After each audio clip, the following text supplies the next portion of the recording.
On the news on CNH tonight, here are the headlines for today. Sharplink gaming stock rallies 7% after $30 million Ethereum buy. June remains Bitcoin's danger zone, while S&P 500 could rally big this summer. Michael Saylor's strategy has 91% chance of joining S&P 500 in Q2. Anthony Pobliano's crypto venture buys $386 million in Bitcoin. US crypto stocks surge amid fragile Israel and Iran ceasefire. Iran selling Bitcoin to fuel its missile and nuclear programs amid war. Welcome once again. Sharplink gaming stock rallies 7% after $30 million Ethereum buy. Sharplink Gaming has seen its shares price jump over 7% after the firm boosted its Ethereum holding to 188,000 ETH. Shares in the sports betting company named Sharplink Gaming closed on Tuesday, trading at a 7% gain after the firm boosted its Ethereum holdings by another $30 million. Sharplink said on Tuesday that it purchased 12,207 ETH at an average price of $2,513 each during the week, which ended on Friday, June 20, and now holds over 188,000 ETH worth $457.4 million.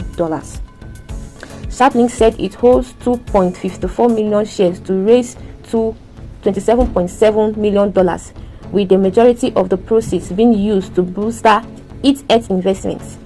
It added that as of Friday, it has staked all of its ETH holdings, generating 120 ETH worth $293,000. Sharplink's board chairman Joseph Lubin, a co-founder of Ethereum, said that increasing the company's ETH holdings would create long-term value for our stockholders. In May, Sharplink raised $425 million for its ETH buying plan and appointed Lubin to chair its board of directors. On June 13, Sharplink acquired $463 million worth of ETH, which made it the publicly traded company with the largest ETH holdings. Moving forward, stock price surges. Shares in Sharplink rallied more than 7% by the close of Tuesday trading session to $9.66. The stock also gained 1.14% after the bell and ended the after-hours section at $9.77, according to Google Finance.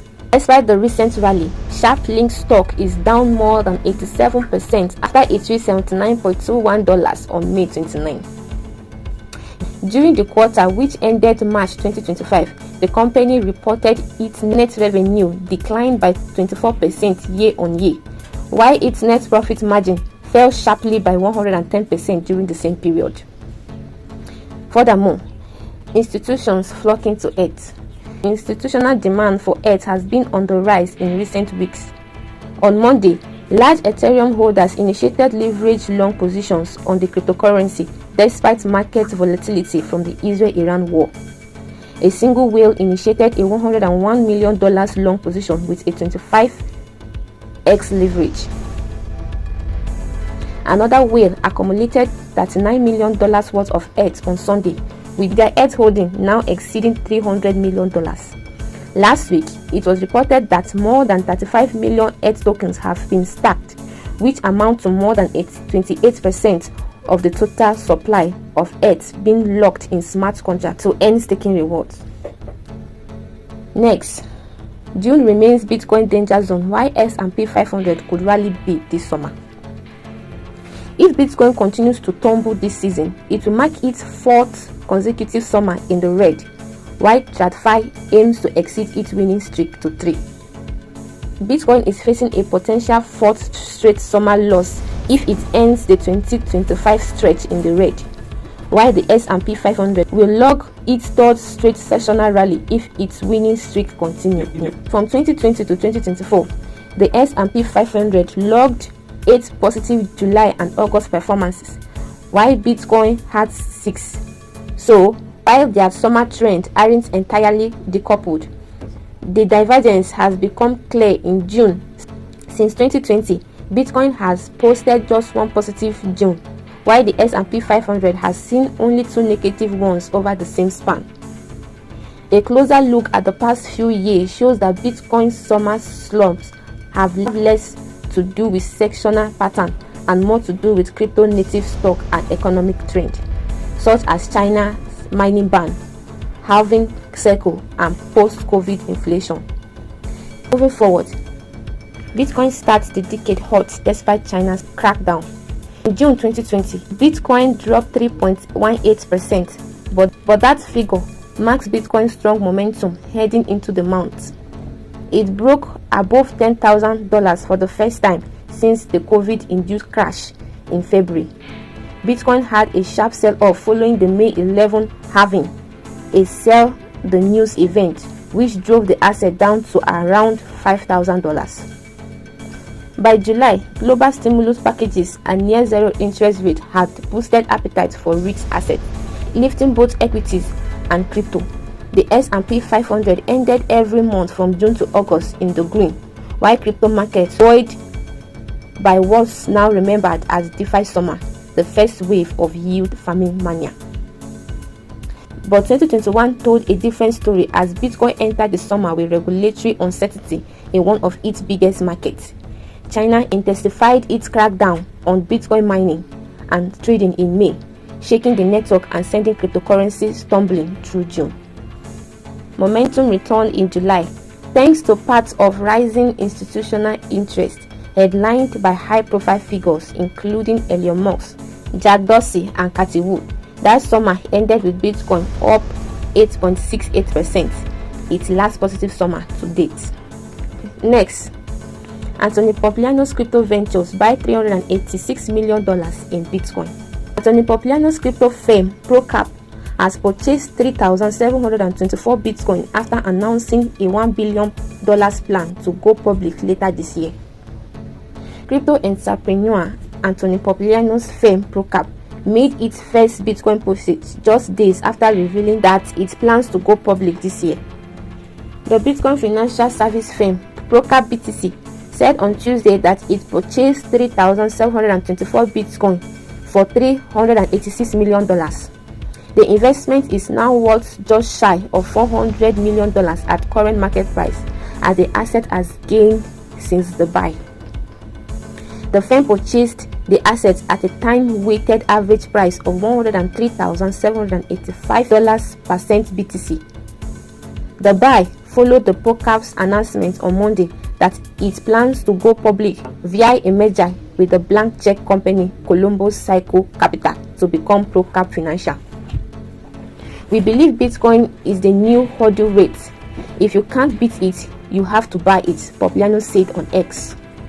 The firm plans to buy up to $1 billion worth of Bitcoin for its balance sheet as part of its ongoing business strategies, joining the growing rank of corporate BTC treasury firms. Moving forward, SPAC merger for IPO. The merger with Columbus, a special purpose acquisition company SPAC, has been orchestrated to take ProCap public, and firms have raised more than $750 million for the deal, drawing in $516 million in equity and $235 million in convertible notes. A SPAC is a shell company that is set up to acquire or merger with an existing private company in order to take it public. Furthermore, ProCap joins Bitcoin treasury bubble. Pompliano's venture is the latest to join an ever-increasing list of companies scooping up Bitcoin for corporate treasuries. If the firm went public today, its Bitcoin holding would be the 14th largest among public company Bitcoin holdings, just behind medical tech firm Semler Scientific, according to Bitbo. Moving forward, corporate buying continues. Just this week, Bitcoin's treasury giant Strategy and Japan Meta Planet increased their holdings to 592,345 BTC and 11,101 BTC respectively. Meanwhile, real estate mogul Grant Cardone announced his firm's first Bitcoin purchase with 1,000 BTC for its corporate treasury. Mineral exploration company Panther Metals also announced a Bitcoin treasury strategy combining traditional mining assets with crypto and plans to buy $5.4 million worth. Norwegian deep sea mining firm Green Mineral also announced plans to buy $1.2 billion in Bitcoin this week. Let's take a short break. We'll be right back.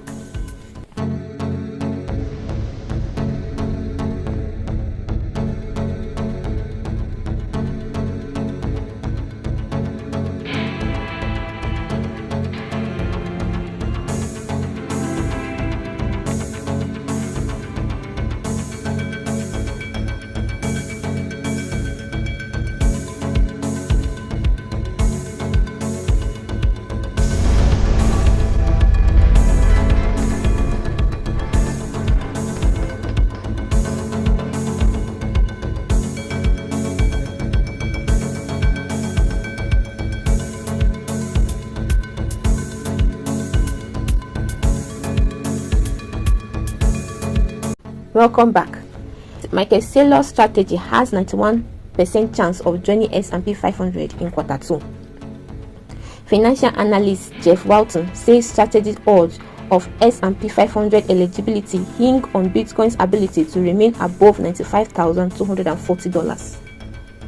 Michael Saylor's MicroStrategy (MSTR), which trades as strategy, has a high chance of qualifying for the S&P 500 as long as Bitcoin doesn't drop more than 10% before the end of second quarter, an analyst says.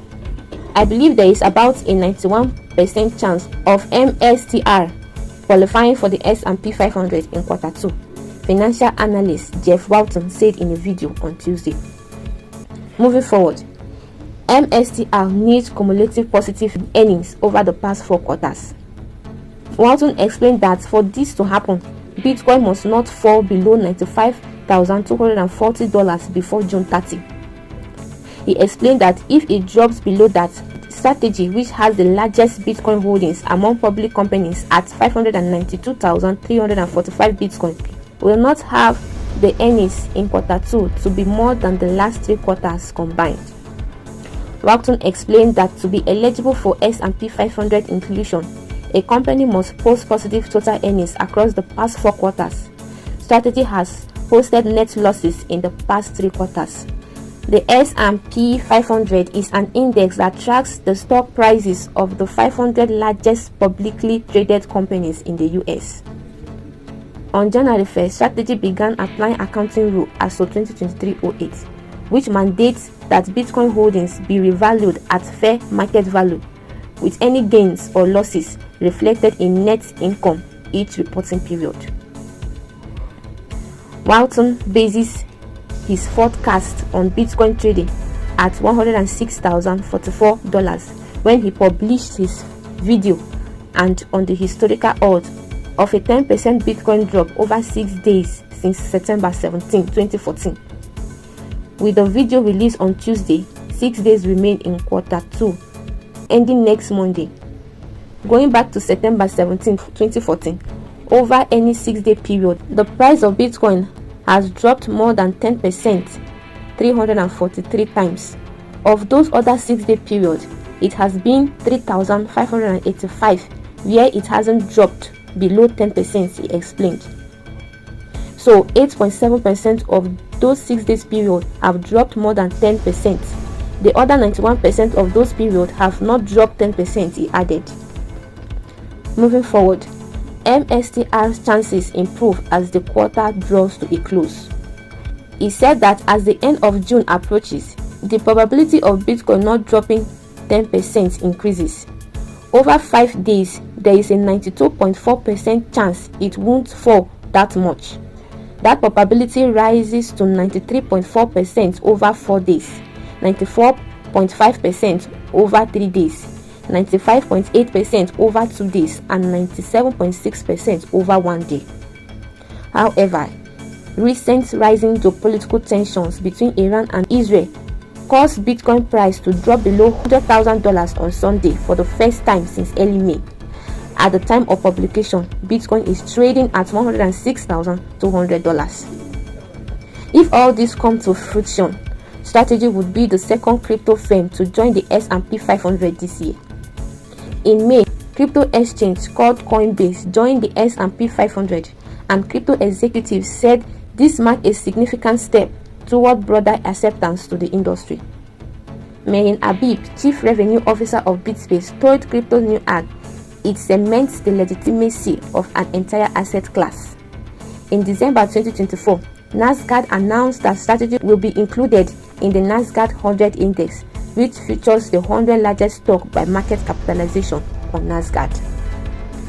Next, US crypto stock surges amid fragile Iran-Israel ceasefire. US crypto stock surged on Tuesday amid a shaky Donald Trump brokered ceasefire agreement between Iran and Israel. US crypto stock surged alongside the broader market on Tuesday after a shaky ceasefire between Iran and Israel, brokered by US President Donald Trump, largely held. Trump declared the ceasefire on social media on Monday, claiming it will go on forever. But both nations reportedly launched missile strikes shortly after the ceasefire went into effect, with Trump telling reporters on Tuesday that he thinks both countries violated the pact. Moving forward, Coinbase tops S&P 500 gainers. The ceasefire saw crypto stocks surged on Tuesday, with crypto exchange Coinbase Global Inc. being the best performing S&P 500 stock for the day. Coinbase closed the trading day up by 12.1%. Meanwhile, crypto mining firm Riot Platform spiked 8.9%. Marathon Digital rose 4.94%, and Marcellus Strategies gained 2.68%, according to Google Finance data. The broader market also posted gains, with the S&P 500 closing up 1.11% on the day. Robinhood Markets Inc. Hood climbed 7.41%, coinciding with the launch of its new 1% crypto deposit match promotion, which began Tuesday and runs through July 7. Moving forward, crypto markets hold steady. Not all crypto stocks shared the rally. Stablecoin issuer Circle Internet Group slid 15.49% during Tuesday's trading, but the newly listed company is still up nearly 620% since its depot at $31 on June 6. Meanwhile, the crypto market has slowly resumed its uptrend, with Bitcoin up by 1.2% over the past 24 hours, trading at $106,487 at the time of publication. Ethereum spiked by 1.99%, and XRP had a 1.92% gain, according to CoinMarketCap data. The increasing interest in crypto stock has other firms looking to go public too. On June 23, it was reported that major global cryptocurrency exchange OKX is considering a public listing in the US following its relaunch in the country. Finally, for today, Iran selling Bitcoin to fuel its missile and nuclear programs amid war. With the rising tension between Iran and the United States, the news cycle is getting hotter, with any statements or reports having the potential of causing a seismic effect. One of the most controversial statements in recent times has been made by Mike Alfred in his post on X. Alfred claimed that Iran is selling Bitcoin, which they allegedly stole through cyber attacks, to purchase missiles and other equipment as an alternative to its uranium enrichment program. Furthermore, he declared a personal boycott of buying Bitcoin until, in his words, Iran is done selling, and he reckoned that Iran will be out of BTC in 48 to 72 hours. So how true is this statement, and what does the evidence really say? Moving forward, the Nobitex hack, a geopolitical flashpoint. The context of Alfred's assertion is a dramatic cyber attack on June 18, 2025, where hackers breached Nobitex, the largest cryptocurrency exchange in Iran, and stole over $90 million worth of cryptocurrencies, including Bitcoin, Ethereum, Dogecoin, and other altcoins. This hack was not a typical act of cybercrime. The attack was framed by the group behind it, named Predatory Sparrow, which is widely thought to have links to Israel, as a politically motivated attack in the growing tensions between Israel and Iran. The hackers mocked the Iranian authorities by embedding anti-IRGC messages in the wallet addresses used to drain Nobitex's funds. The key to the situation, however, is what happened to the stolen crypto. Rather than selling the asset to make a profit, the hackers moved the money into so-called burner wallet addresses that had no access to a private key, essentially destroying the assets and rendering them unrecoverable. This was a clear statement. The aim was not to enrich the attackers and give Iran new money, but to harm the digital financial infrastructure of Iran. Furthermore, does the claim by Mike Alfred stand? The claim by Alfred that Iran is selling hacked Bitcoin to finance its military and nuclear desire is not completely far-fetched, since the nation has been reported to use crypto to evade sanctions. Nevertheless, the details of his allegation, especially the claim that Iran is selling large quantities of Bitcoin within a short 48 to 72 hours window, is not backed by the facts of the Nobitech hack. Iran did not sell the stolen assets worth $90 million. They were burned by the hackers, and this was a blow to Iran's crypto reserves rather than an increase.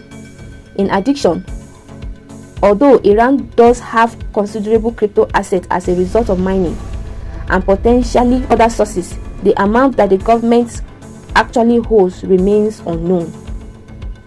The numbers are uncertain, but given that Iranian mining operations have been generating hundreds of millions of dollars in Bitcoin each year, the nation is probably sitting on a sizable but not market-moving pile of digital assets. Assuming that Iran sells a huge percentage of its BTC, the market will be deep enough to accommodate the sales without having devastating effects on prices. Moving forward, war and the rush to sell crypto assets. The recent missile attacks by Iran on US bases in Qatar are a dangerous step. The current conflict and the direct military confrontation is a reality now. In the past, this geopolitical hotspot has significantly influenced financial behavior within Iran. Evidence indicates that when tensions are high, for example, when missiles are launched or when there is a military tension, the outflow of cryptocurrency from Iranian exchange has increased dramatically. The trend is fueled by the government players and the common people who want to hedge against the falling rial and the impending sanctions. Crypto assets has become a lifeline to the Iranian regime, which uses them to finance conflicts and circumvent internal sanctions. Also, exchanges such as Nobitex have been used to trade billions of dollars that are often operating beyond international scrutiny. With the war heating up, there is a high probability that Iran will hasten to obtain hard currency for its military and strategic needs, potentially contributing to volatility of global digital asset markets. Moving forward, what if Iran sells its Bitcoin? In case Iran decides to sell its crypto assets, both mined and otherwise, the short-term impact on the market would probably be minimal, in the form of heightened volatility instead of a crash. The approximate annual crypto revenue of Iran is estimated at approximately $1 billion, and the daily trading volumes in the global exchanges frequently exceed this amount. Although this kind of sale would give Iran the much needed hard currencies to either buy, import, or fund the military, the overall impact on global crypto market will be minimal.